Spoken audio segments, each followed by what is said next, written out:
Dallas Dana Loesch has a biblical inscription tattooed on her forearm, a reference to a passage in the book of Ephesians that calls for Christians to wear holy armor to protect themselves from a dark world.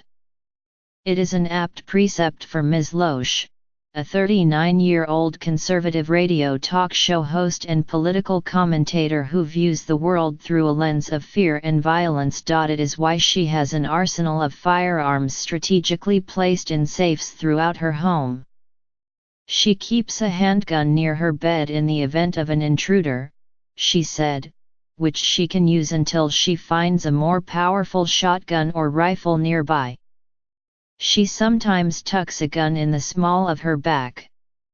Other times, she keeps a knife in her purse. Evil is real, she said over a plate of barbecued sausage last month in a suburban restaurant. And if there is a question about what God has to do with any of this, she keeps a sign in the window of the house that she and her family recently vacated.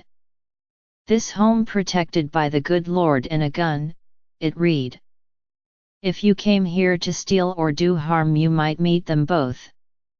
Ms. Loesch has been a voice of the conservative movement for nearly a decade, first at Breitbart News Network, where she analyzed politics and the media, and later for a television show on the Blaze Media Network.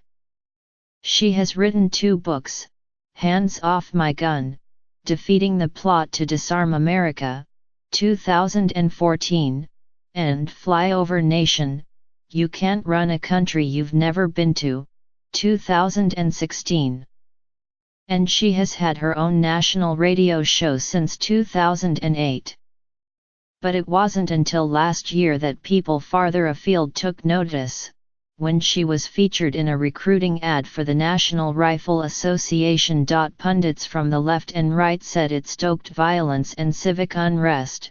The neoconservative Bill Kristol called the video ludicrous. But Ms. Loesch, who was named the spokeswoman for the National Rifle Association in 2017, delights in a brawl, particularly if it's public. When she knows she has just upset someone, she will laugh, said Ben Howe, a close friend and senior contributing editor at RedState.com who worked with her at the Blaze. He added, "She'll be ready to jump into the fray, swinging her sword, and see who gets killed later." Ann Coulter found her voice as a Cassandra for the right in the early 2000s. In the Trump era, Ms. Loesch has found hers as a telegenic warrior for the NRA.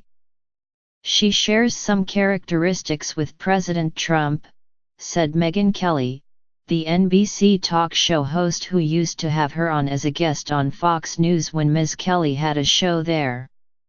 "She is compelling television," she said. Even Ms. Kelly, a friend, has noticed that Ms. Loesch has embraced a more barbed tone the past year. "On my show, she was never a bomb thrower," Ms. Kelly said. "We tried to veer away from that. But public conversation has grown more cacophonous since Mr. Trump's election." And unlike Ms. Coulter in her heyday, Ms. Loesch faces an ever-expanding field of conservative pundits willing to do anything to entertain followers on Twitter. In their jostle for the seats at Fox's table, "I've been told I'm a whore for the NRA, Ms. Loesch said. "I'm a prostitute for the NRA. But I believe so strongly in the natural right to bear arms. I feel so passionately about that." Dismissal only firms her resolve. "I'm feeling like I am doing what I want to do," she said, "and what I feel fulfilled in doing." For as long as Ms. Loesch can remember, the world has been a scary place. She was born Dana Eden in 1978 in Hematite, Mo, a small community about 40 miles south of St. Louis. Her parents divorced when she was in kindergarten and she has not spoken to her father in more than a decade. Her mother worked 3 jobs after they moved to nearby Festus, Mo, bringing home bags of granola bars after her shift at a local granola factory. Ms. Loesch said she spent school day afternoons at home alone or with an aunt. Now, you could say it was like a meth hood, Ms. Loesch said of her old neighborhood. People were fighting. It was kind of crazy. It wasn't the most stable of childhoods.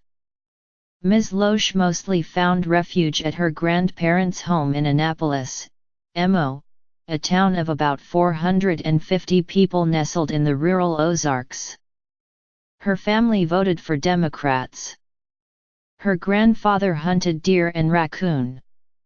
Despite episodes of violence, Ms. Loesch idealized summers in Annapolis in flyover country.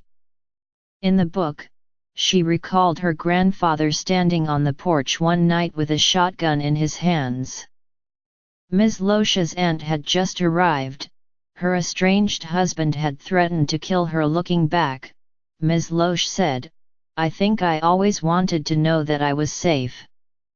In the late 1990s, Ms. Loesch attended Webster University in suburban St. Louis, studying journalism, but dropped out after she got pregnant. In 2000, she married Chris Loesch, the baby's father, a musician and son of a preacher who now manages her career. They attend weekly services at the Church of Christ. And on Halloween they give a party that harks back to more pleasant childhood memories. "Halloween was big with her mom," said Lee Wamsgans, a friend. Last October Ms. Loesch said she dressed as Wonder Woman. As a new parent in St. Louis, she blogged about motherhood and began her long-running radio program, The Dana Show. She became disillusioned with Democratic politics, though, in the wake of President Clinton's affair with Monica Lewinsky. She helped found the St. Louis Tea Party, organizing protests and speaking at rallies. And, in 2010, she joined Andrew Breitbart at his website, one of several new voices railing against establishment politics and media bias. After Mr. Breitbart died in 2012, Ms. Loesch clashed with Steve Bannon, the former Trump ally who had been named executive chair of Breitbart News. She sued to get out of her contract. In 2014, she moved to Dallas to work for the Blaze.ms. Loesch's particular brand of attack proved unpalatable to mainstream audiences. In 2012, CNN, which had hired her as a political commentator, distanced itself from comments she made on her radio show supporting a group of Marines who urinated on dead Taliban soldiers. She claims the reporting of her comments was disingenuous. A year later, she was banned from the now-defunct Piers Morgan Live after getting into a Twitter fight with the host. "I thought we made up," she said. "But then we started fighting again." And, in 2016, Ms. Loesch expressed personal ire at Kylie McEnany, now the spokeswoman for the Republican National Committee. Ms. McEnany had chided a friend of Ms. Loesch's for not supporting Mr. Trump, then a Republican candidate, during a CNN segment. "Baby cakes, this was more than just going on television and flashing your pearly whites and your flat chest, red dress, oversprayed bleach blonde hair," Ms. Loesch told radio listeners. This time, it seemed, she had gone too far. Ms. McEnany was undergoing treatment for a genetic predisposition to breast cancer. Both Ms. Loesch and Ms. McEnany declined to discuss the matter. Ms. Loesch's performance for the NRA has had more polish. Last April, she was featured in a recruiting ad for the organization called Violence of Lies. Scenes of street violence and protests flashed on screen as Ms. Loesch called for citizens to fight media bias and liberal politicians with the clenched fist of truth.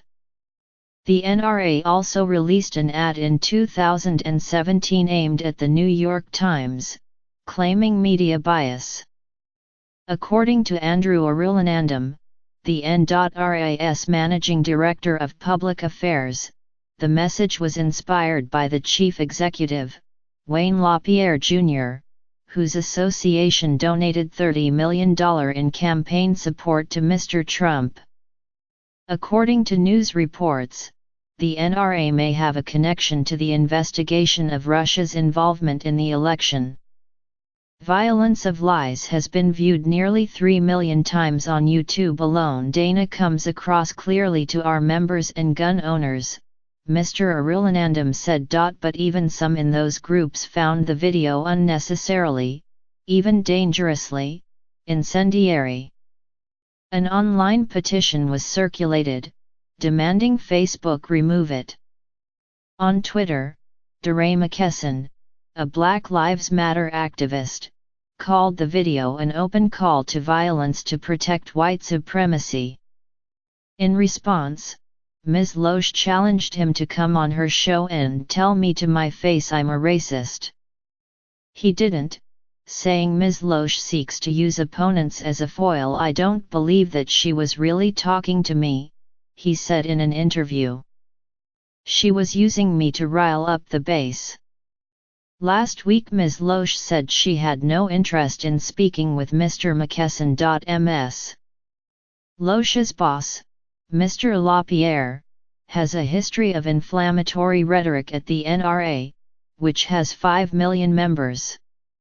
In 1995, he was forced to apologize after President George H.W. Bush canceled his NRA membership in protest. The NRA had sent out a fundraising letter calling law enforcement jackboot government thugs who threatened to hurt Americans. That is what they do, said Representative Kathleen Rice, a Democrat of New York, who has sparred with Ms. Loesch, also on Twitter. The N.R.A. says their members are under attack. In October, a gunman fired a weapon on concertgoers from his Las Vegas hotel room, killing 58 people and injuring more than 500 in the deadliest mass shooting in the United States. Within days, Ms. Loesch was on Fox and Friends, batting away calls for gun control, calling the massacre awful and warning viewers they live in a world where monsters exist. Ms. Loesch said she has received death threats for the past 2 years, they often follow her appearances on television. In December 2016, she said, "My son went and got the mail and we had all these Christmas cards. He opened them up. And there were pictures, with their heads blown off." Not long after, someone posted her phone number and a photograph of her house on Twitter.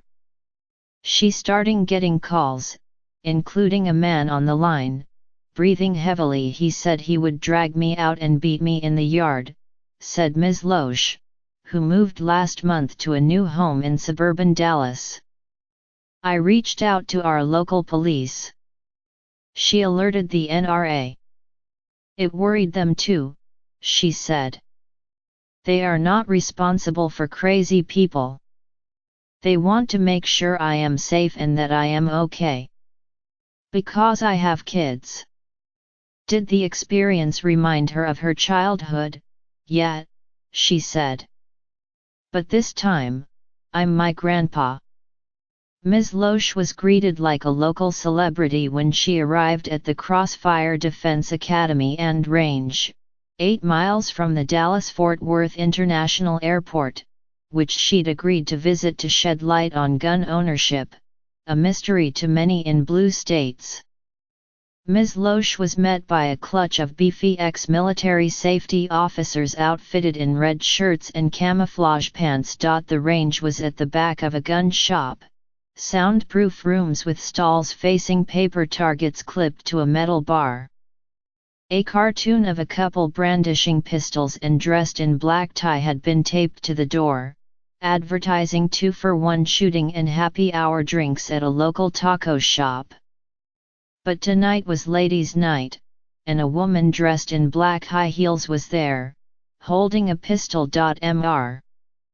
Loesch laid out a number of guns the couple had brought from home, including his wife's Glock 19, a semi-automatic pistol, and an AR-15, a semi-automatic rifle. Ms. Loesch had taped a drawing of George Washington to the magazine of her AR-15 with the words, "We the people." The body of the gun said "Let it rain." She had invited an instructor to join her, and he took her through a number of drills using her pistol. After a few adjustments, she hit the bullseye. She urged this reporter to try her AR-15, "Isn't it easy?" It was. Like an arcade video game. Ms. Loesch offered thanks for the sojourn. "It means a lot to me," she said. In a car ride afterward, she wished that there was also time on this trip to visit a church together. "We are all sinners," she said. "We are all people who have messed up. I fall short every single day.